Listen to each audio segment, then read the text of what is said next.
Good evening, spiritual warriors. Welcome to Spiritual Warriorship Discussion. Here we discuss books by His Holiness Bhakti Tirtha Swami. I kind of brought him up front tonight.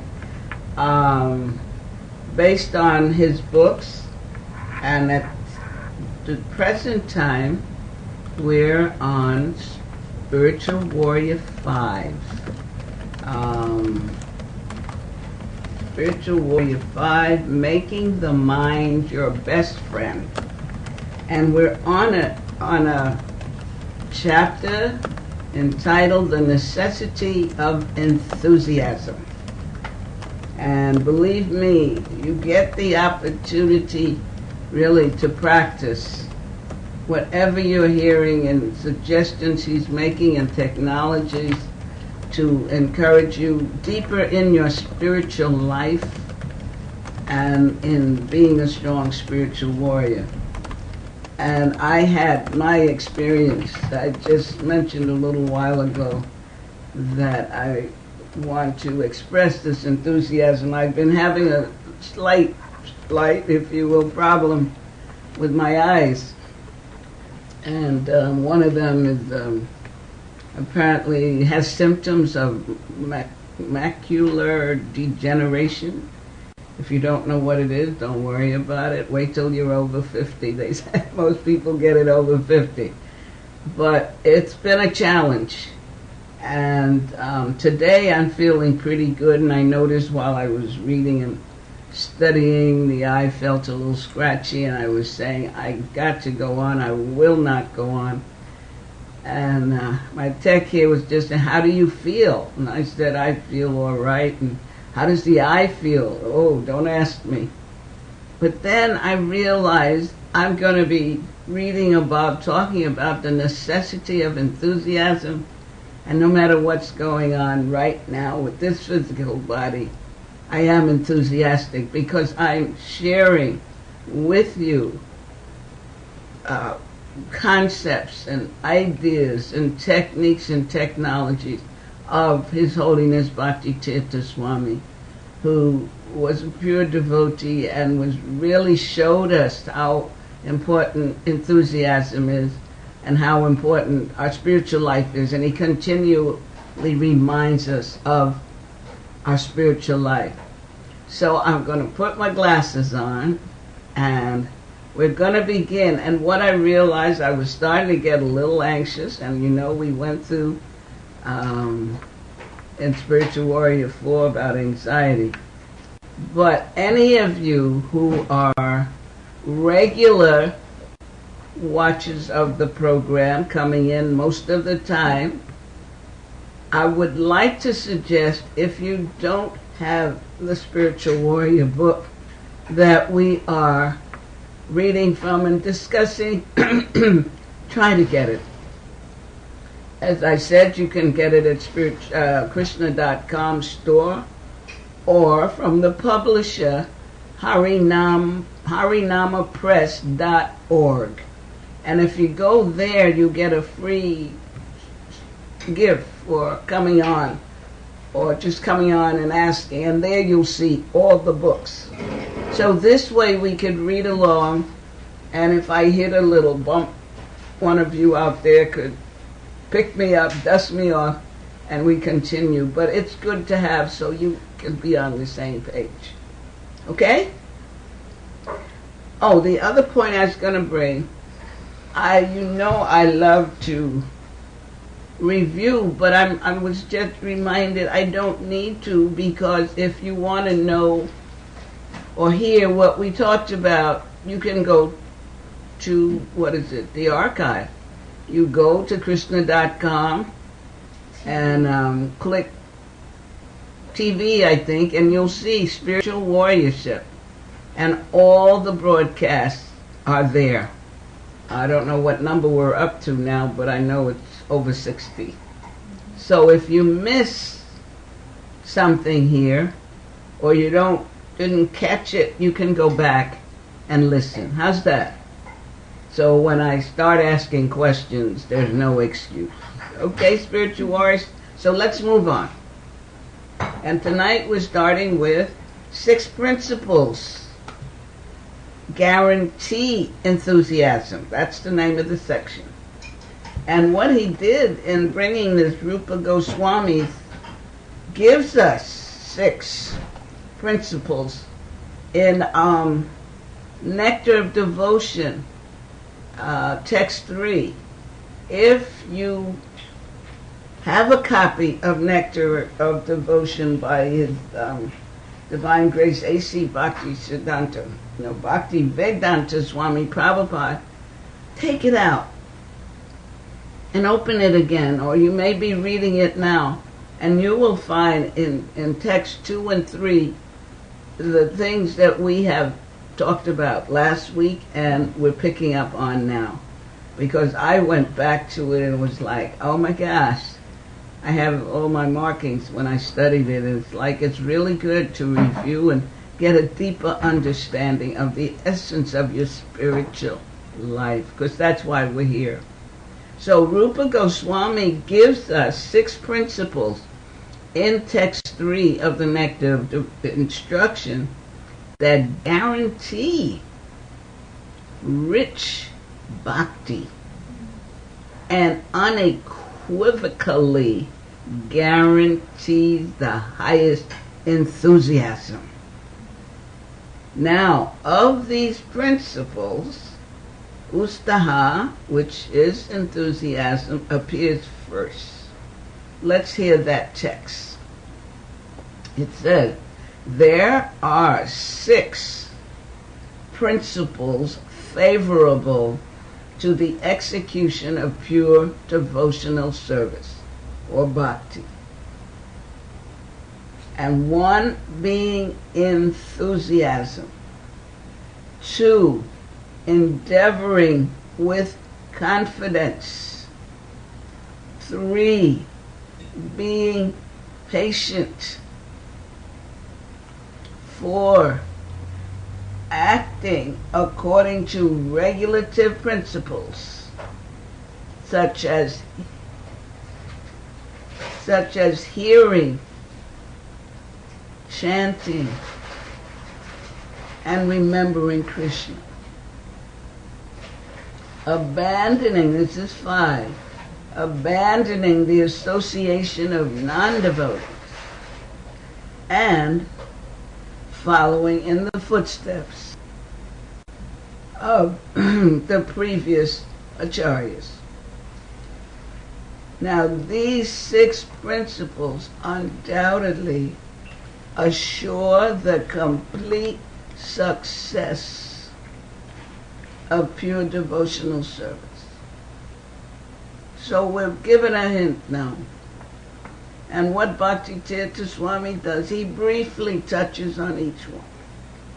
And again, as he had told us back further and we went over, for this enthusiasm to fully manifest, you need to take introspection where you are now in your spiritual life. What enthuses you? What unenthuses you, if is such a word. And to be mindful, because earlier, if you recall, he mentions the 6 enemies of the mind. When you find that you are not very enthusiastic, you need to do some checking yourself, your thinking, your words, your actions. You need to see if any of those 6 enemies of the mind are obstructing you. What are they? You know them, right? Lust, anger, greed, envy. What else? How many is that? I wrote it down. Illusion. Okay? So you can be mindful. This is a mindful study we're into. This is Krishna consciousness. It's a mindful. It's not something you lope along, oh la-di-da. It's an active and enthusiastic path. So he mentions the first, being enthusiastic. Now, if you lack a sense of zeal in your life, it says we might as well begin to prepare for another material body. Why? Because it means that the enemy has captured us. And what are the enemies of the mind? We've just said them. You get to be mindful so you can recognize it when they come to attack. Now, after the enemy has attacked, do we allow it to destroy us completely? Or do we take the necessary steps to eliminate it? And that's what you're getting in this chapter. Is we've given some already and we're moving ahead. So if you don't quite remember, please go back and check past. The second is endeavoring with confidence. Now, if we lack confidence, we will not follow Guru, Sadhu, and Sastra with intensity or perseverance. This will cause us to speculate and eventually to deviate. So we must follow Guru's instructions, read the Sastras, and hear from the sadhus and saintly persons with confidence, knowing. I remember after I started studying this and reading Bhagavad Gita and reading Srila Prabhupada's books, there's a phrase I use, I still do. I trust and believe in what's in the scriptures. And if it's there, then it's possible for me to learn from it and have the experience.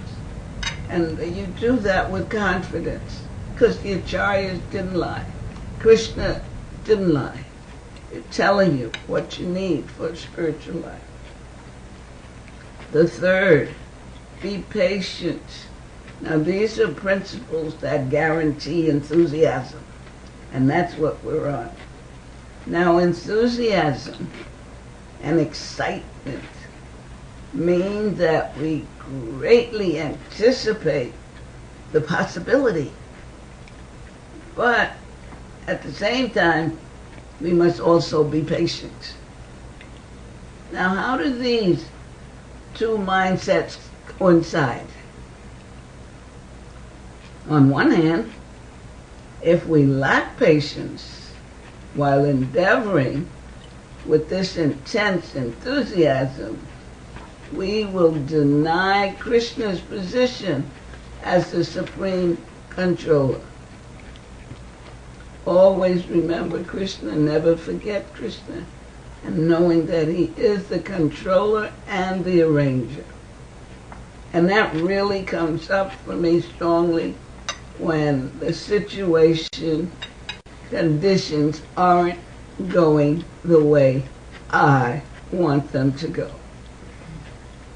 And first, I get this sense of what is going on here? Why?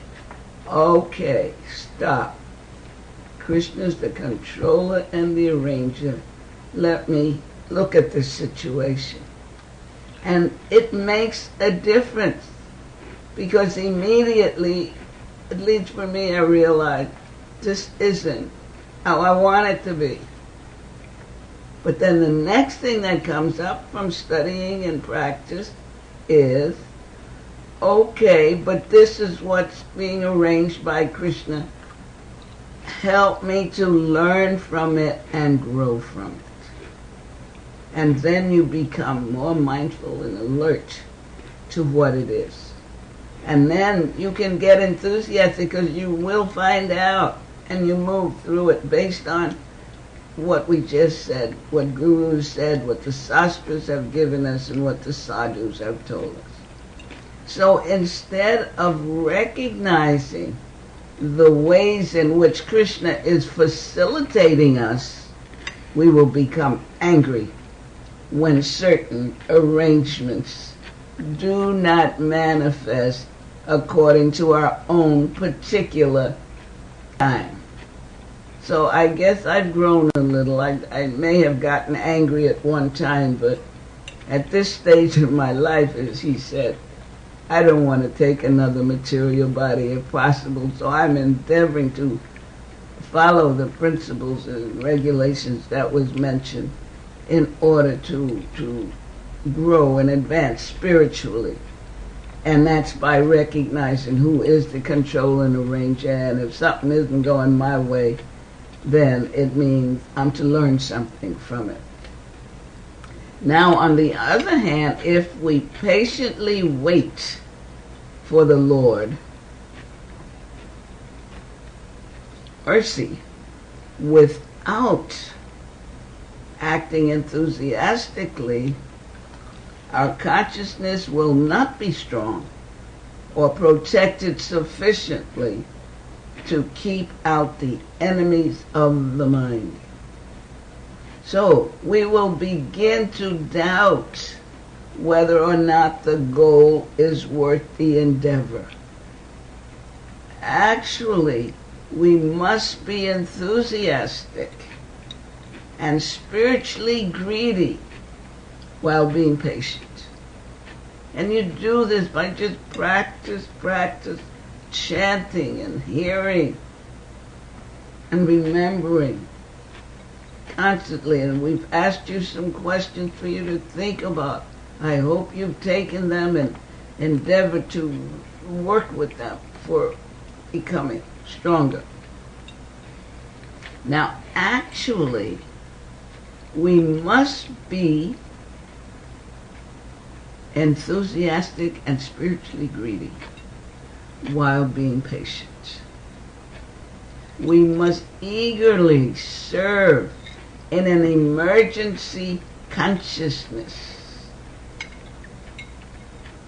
while never failing to realize that Krishna and his servants are making all arrangements for us according to time, place, and circumstance. You grasp that. This is spiritual life. And this comes, you go back to Bhagavad Gita, where he tells you that he's the controller and the arranger. But he's also our well-wisher and our protector. Can we grasp that? So that we can move through these situations enthusiastically. Now he says, for instance, in the workplace, a person works hard at his or her job with confidence that the employer will reciprocate with the appropriate payment. Of course, in today's condition, gotta hold on to confidence because you don't know if you're going to get a pink slip or not. But basically, people go to work with confidence they're going to get paid for it. So the person knows that the promised check will come if he simply perseveres. Get to work and get there on time and do the work that's required. And the same is in spiritual life. He said this can help explain the seemingly contradiction between enthusiasm and patience. Because that person has to wait till payday. But meanwhile, he still has to do his work. And you can see that with spiritual life, you still have to chant. You should still be hearing and remembering Krishna patiently and following through with your devotional service. Number 4. And what are these numbers for? What are we looking at? Principles that guarantee enthusiasm. Number 4 is acting according to the regulative principles. He tells us the regulative principles are our medicine. If a sick person is properly diagnosed The medicine and treatment prescribed are essential in helping restore the person to normalcy. The regulative principles are prescribed by our acharyas and are essential for our welfare.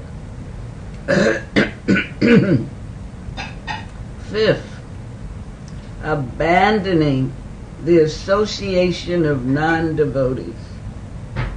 Now, while moving with haste on the spiritual path, we must be careful about the influence of those who have fallen into depression, stagnation, guilt, anger, anxiety, and to the many other corollaries of the enemies of the mind. We must be careful. What was that, I think, in Spiritual Warrior 3? We went through quite a bit of that about discernment. And even in Spiritual Warrior 3, also in the 12 qualities of a spiritual warrior, we went through that point in mastery of the mind and sense control, that we must be very careful about our association. So it keeps coming up, which is to help us. The more you hear, something will click. If you are fighting a war and your fellow soldier has become a coward or a spy for the adversary, can you comfortably associate with that person, revealing your mind and heart? I don't think so. And this is what we're talking about. The person has turned into an agent of the enemy. Similarly, if you spend time with someone who has a contagious disease, you would obviously be extremely careful. Therefore, this instruction is just a practical consideration. In order to achieve, we must be very careful about our association. And here again, what came up is, you can't be too sure that you've got it so much together that you won't be affected.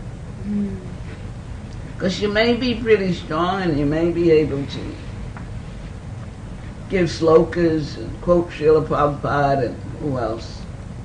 But if you're not living it yourself and imbibing it, and even if you're doing that, he keeps reminding us that we must be careful, he just told. We must be mindful of what's going on and the subtlety. Sometimes you say, well, I hear what they're saying, it's not going to bother me. But it can go in your ear and into your subtle consciousness, and who knows. So you must be very careful. Is the point of question?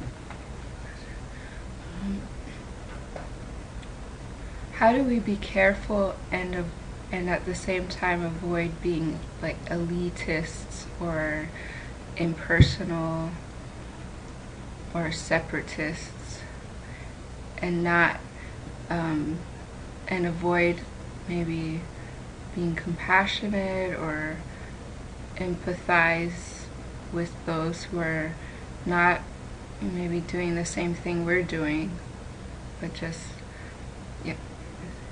Okay, first of all, it's coming to the basic spiritual knowledge of who you are as a spirit soul, part and parcel of God, and He's your protector, well-wisher, He's in your heart, He's always with you, and as He tells us in Bhagavad Gita, He's the intelligence within.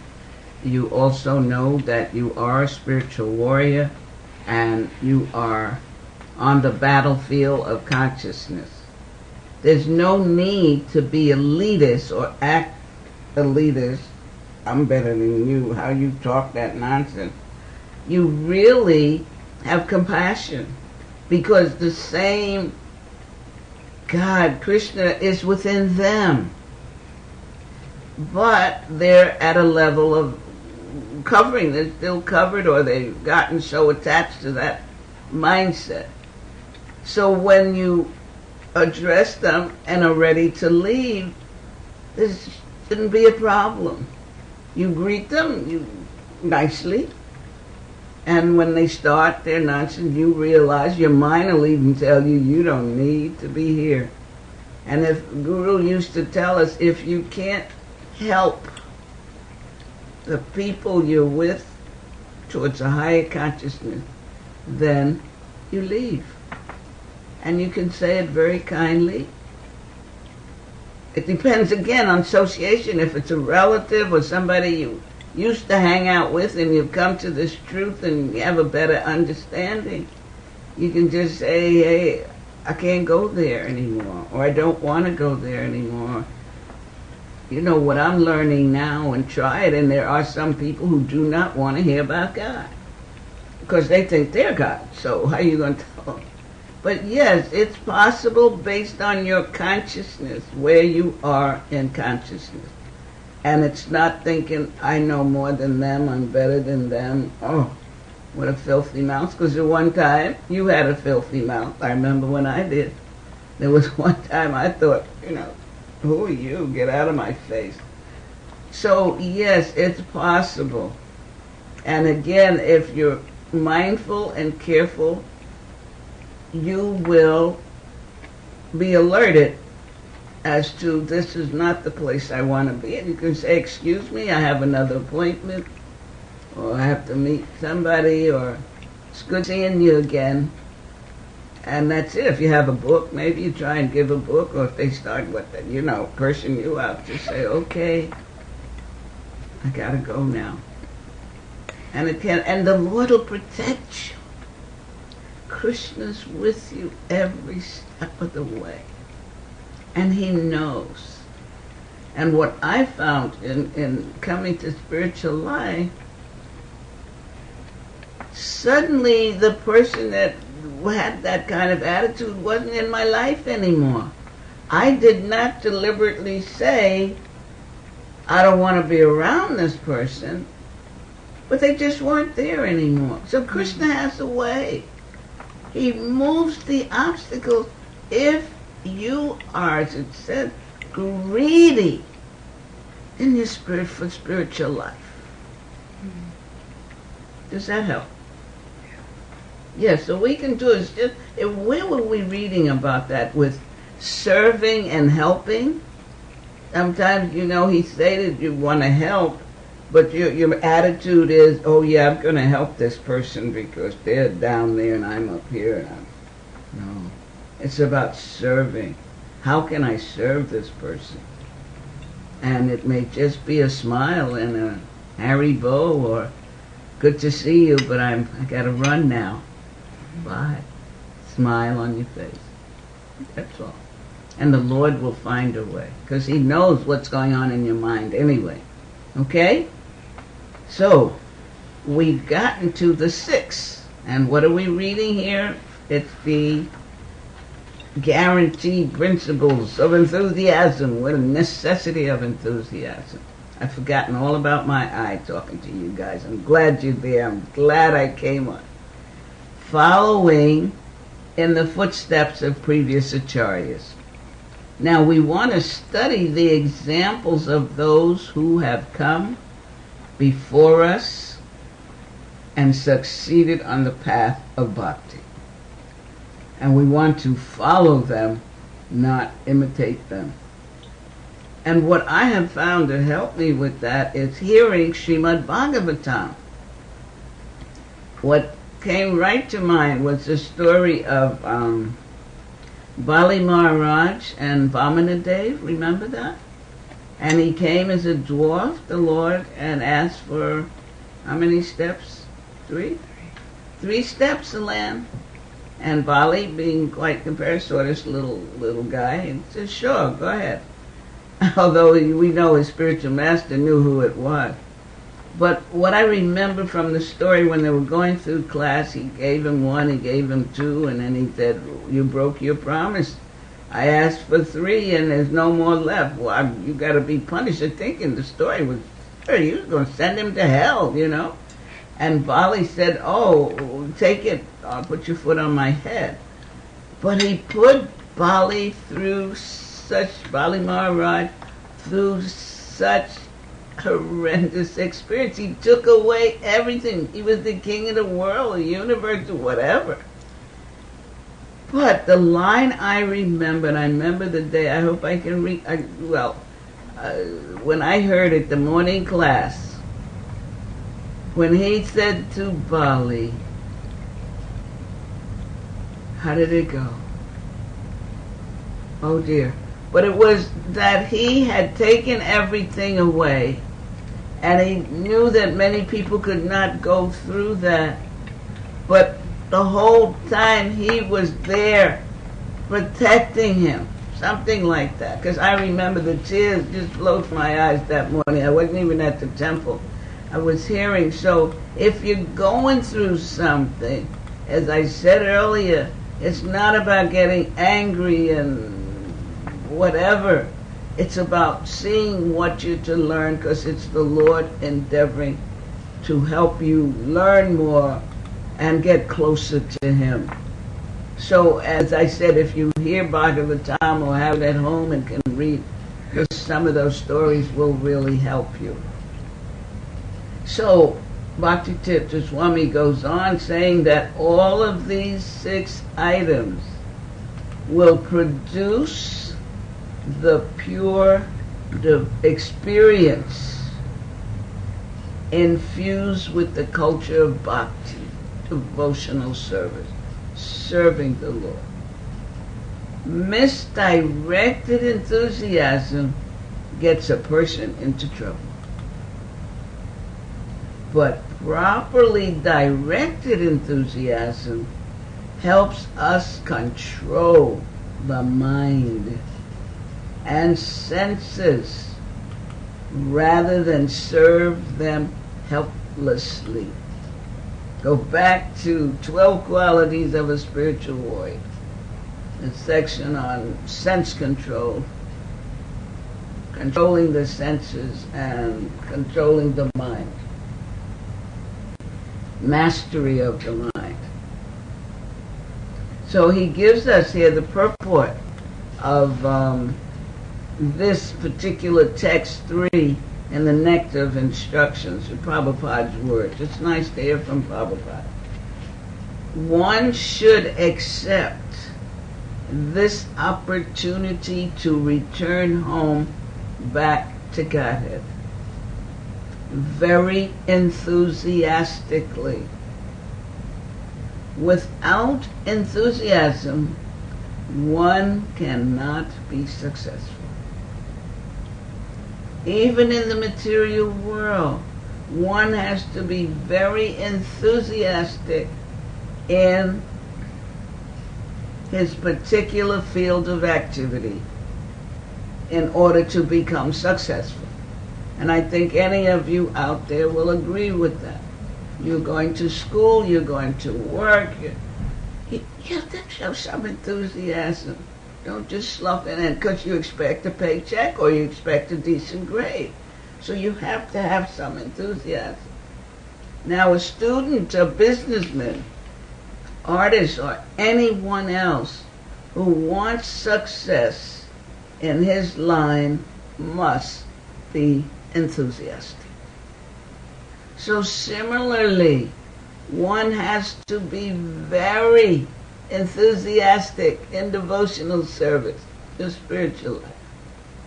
Enthusiasm means action. But action for whom? The answer is that one should always act for Krishna. And I want to put /guru, because again, it's like how I was feeling tonight. I remember one time though, no matter how much, I couldn't get up enough enthusiasm to come on. Well, first of all, I didn't want you all to see me the way I looked at that. But just tonight, with this eye condition and all, I was going through, can I make it? Will I be able to read the book okay? Will it disturb me looking at the camera and all? But I thought of my guru, this whole being here every Thursday night, it was now Friday, and endeavoring to share this material is to please and serve my guru. And of course it says if you please Guru, you please Krishna. So, and to do it as it says, I want to be able to do it as enthusiastically as I can. So the purport goes on. Endeavor executed with intelligence in Krishna consciousness is called utsaha or enthusiasm. Okay? Want to hear that again? Did you get it?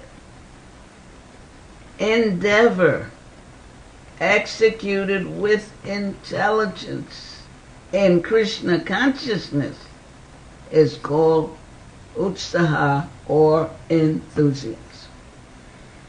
Now the devotees find the correct means by which everything can be utilized in the service of the Lord. The execution of devotional service is not a matter of idle meditation, but practical action in the foreground of spiritual life. Which I like to use the example. Remember when Arjuna didn't want to go on the battlefield and fight, right? And he was being compassionate. Prabhupada says somewhere there. And he said he'd rather go begging and, just be a sadhu or something. And Krishna told him, no way. You have to go on that battlefield. But he then told him how. Think on me, now go and fight. There was no just sitting, okay, I'll just sit and twiddle my thumbs and meditate. So it's an action. That's what he's saying. It's not a matter of just meditating, but practical action in the foreground of spiritual life. And that's again brings a better understanding of your what you've grafted, your knowledge, who you are, who Krishna is, your relationship, and your activities. So he says we cannot consistently honor any of these principles without enthusiasm. And our level of enthusiasm can function as a barometer to determine our progress. So you're the chart keeper. You know if you're in school, you know when you do your homework, and when you make the time to do your homework and how you do it. So he's going to now give us symptoms of success, because we've been talking about success and these principles for enthusiasm. Now, nine activities begin to dominate a devotee's life when he or she reaches the stage of bhav or devotional ecstasy. If you have not read Madhurya Kandambini, do get it, blow the dust off, get it out. Or if you have Bhakti-tirtha Swami's Reflections, which one is it? 2. Reflections 2.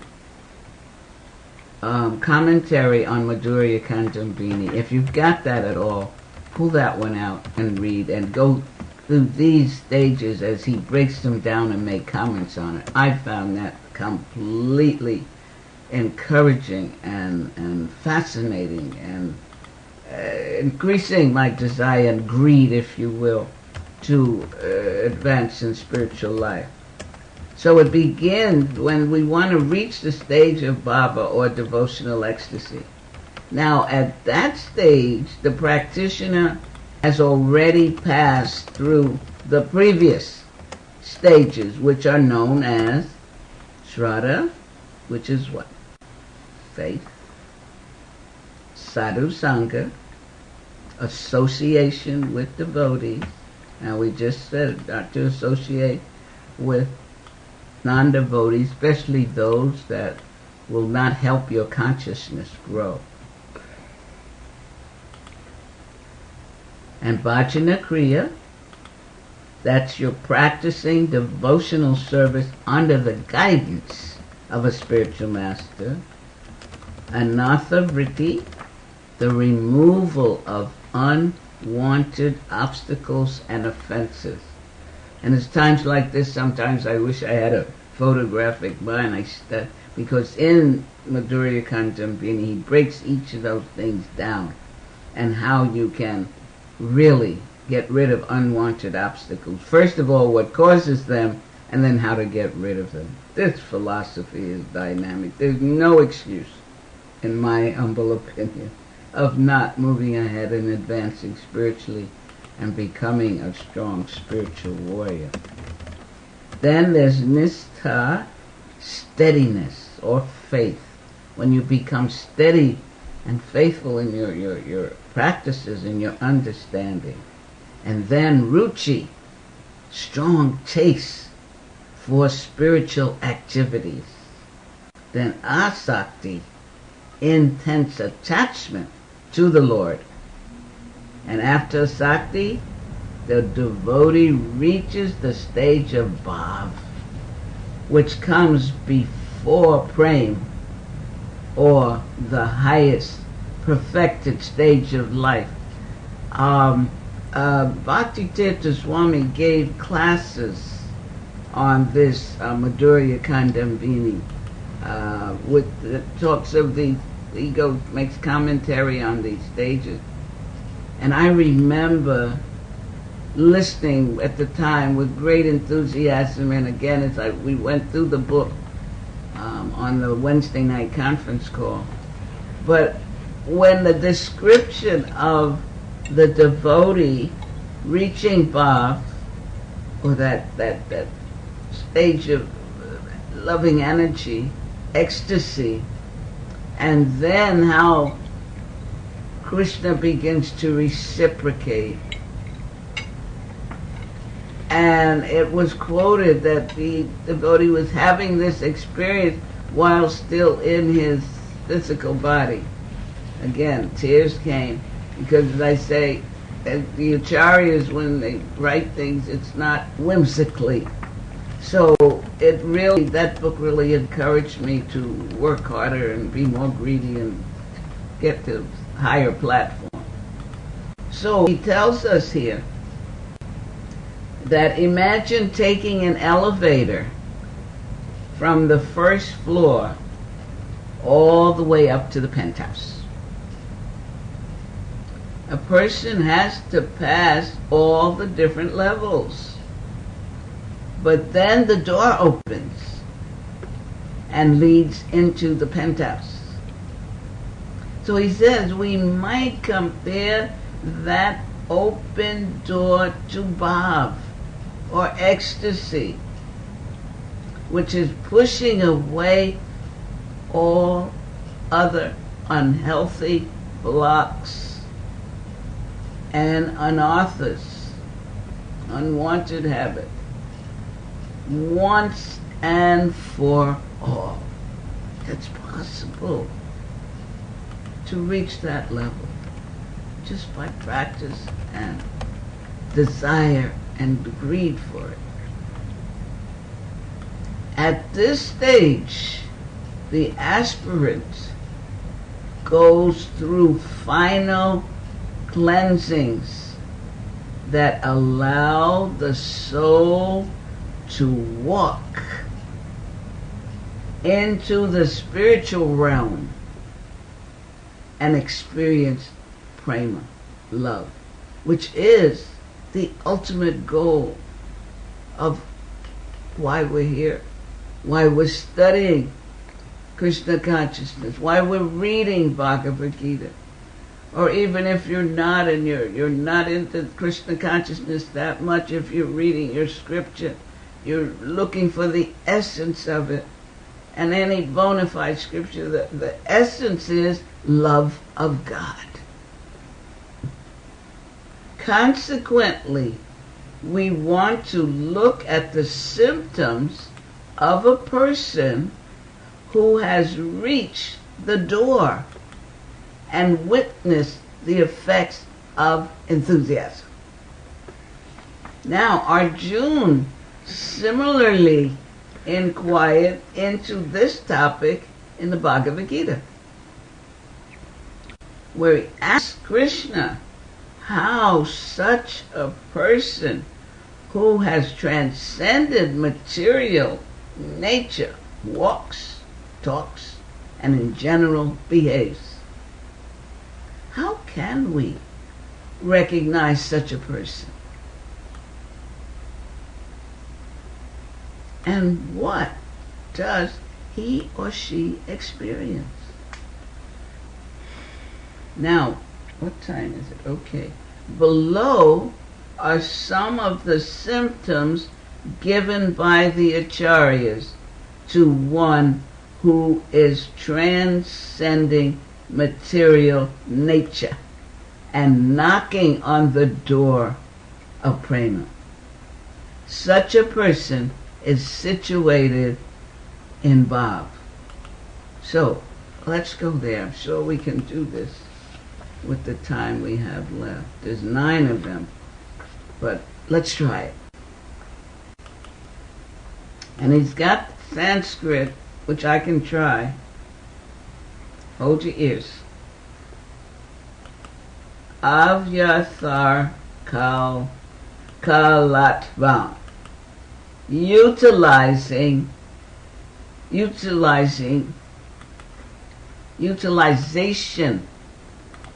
of time in the service of the Lord. How do we use our own time? Good question. When we don't use our time efficiently, the enemies of the mind definitely become more active. So again, we're getting the suggestion and techniques. If you've been feeling, I really want to be stronger in my spiritual life, I really want to advance, he's giving us here, pay attention, please, and practices. This is for practical, everyday living. 2,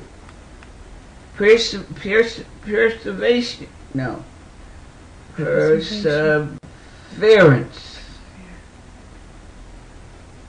or the ability to remain tolerant even amid disturbance.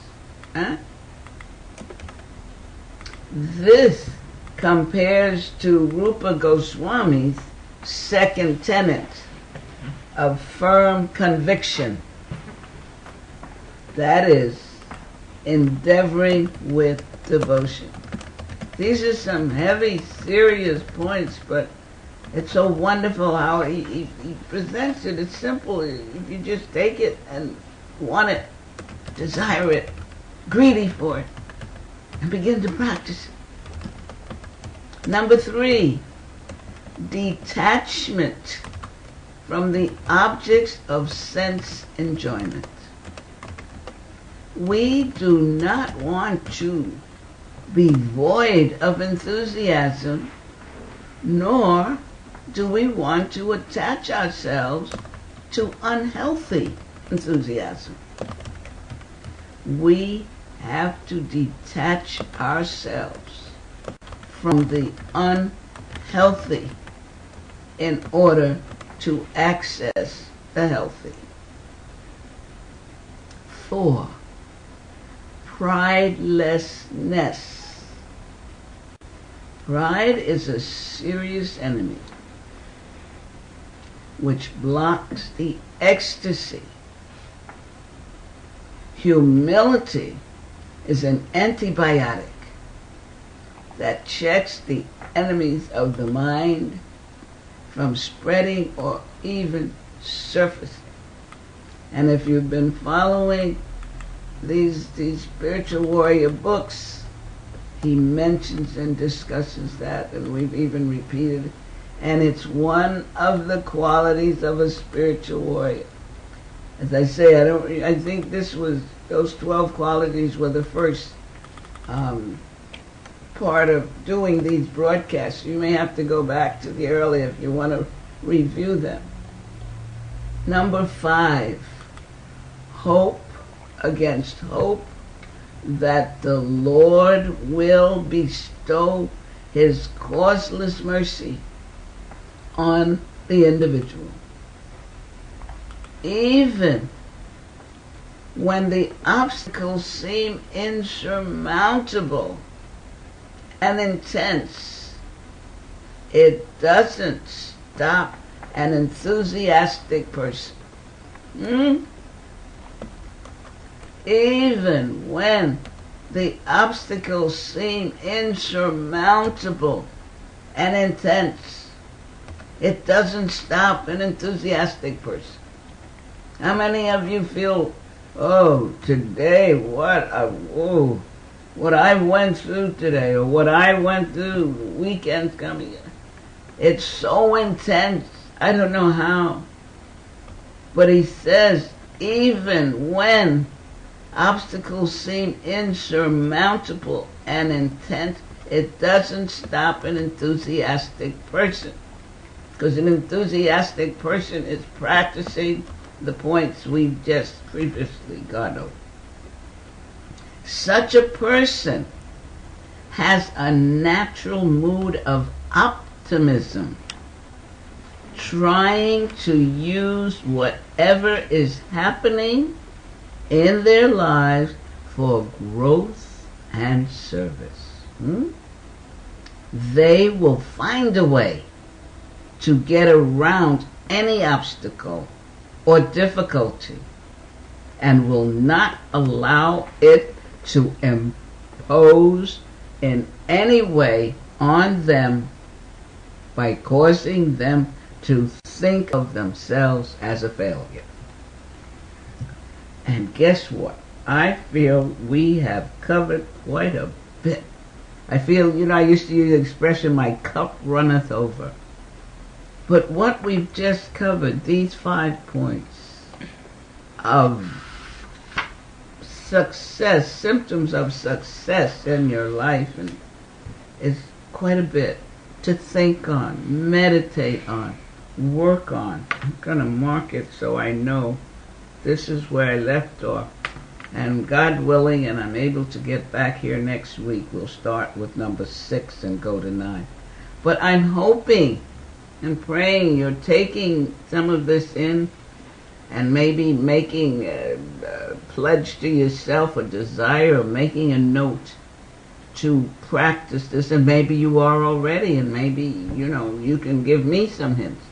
So who's out there tonight? Let me say Haribo or greetings. There's Sunil. Who? Sunil from Holland. Oh, Sunil, welcome. You haven't been with us a while. Happy you were able to make it.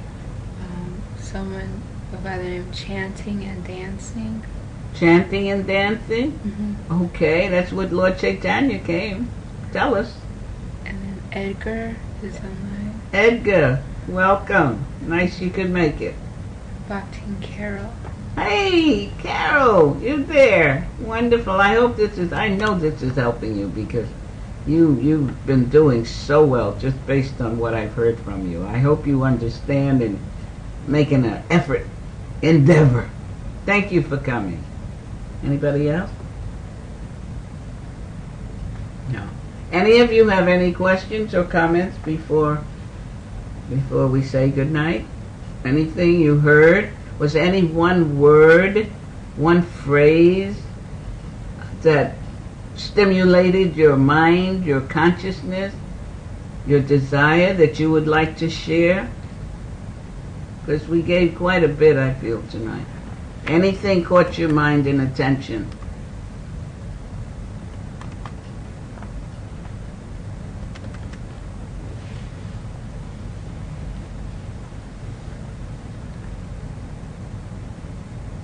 Anybody? Not yet. Okay. Have they been communicating with each other online or just listening? Just listening mostly. Okay. Yeah, a lot came out tonight. Carol says, it was helpful to me to hear about remembering Krishna has plan in his time for us, so we should be patient. Good, Carol. Patience is important. And in the same time, you're taking action. You don't just sit, but it's getting that confidence that this is Krishna's arrangement. Wonderful, Carol. Anybody else? Any one word, one phrase, one sentence, one idea, one concept? Edgar, Sunil, any of you? Did you hear anything tonight? For me, it was surrender. Who? Surrender. Surrender. Okay. You ready for that? Okay. Just practice. Because who are you surrendering to? Krishna. Your well-wisher, your protector. Okay. Very good. Sunil, no, thank you, Mataji. Hare Krishna. I am happy I can take part to the class. Who's that? Sunil. Oh, great. Okay. And again, just think of what you're hearing. I want to say how it is helping your spiritual life. Because that's why we're here in this human life, these human bodies, to raise to a higher level of consciousness. And then Bhakti Tirtha Swami keeps talking about going back home, back to Godhead. So I thank you all for being there. Those who are not in the chat room, I thank you also for being there and hope this is helpful.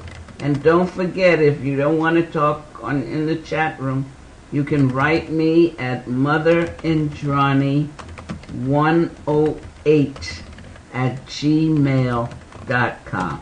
Okay? So we'll say Hare Krishna and have a wonderful week. I hope you had a blessed Janmashtami. And just feel Krishna coming alive within you and within your heart to help you move ahead. Hare Krishna. Thanks for coming.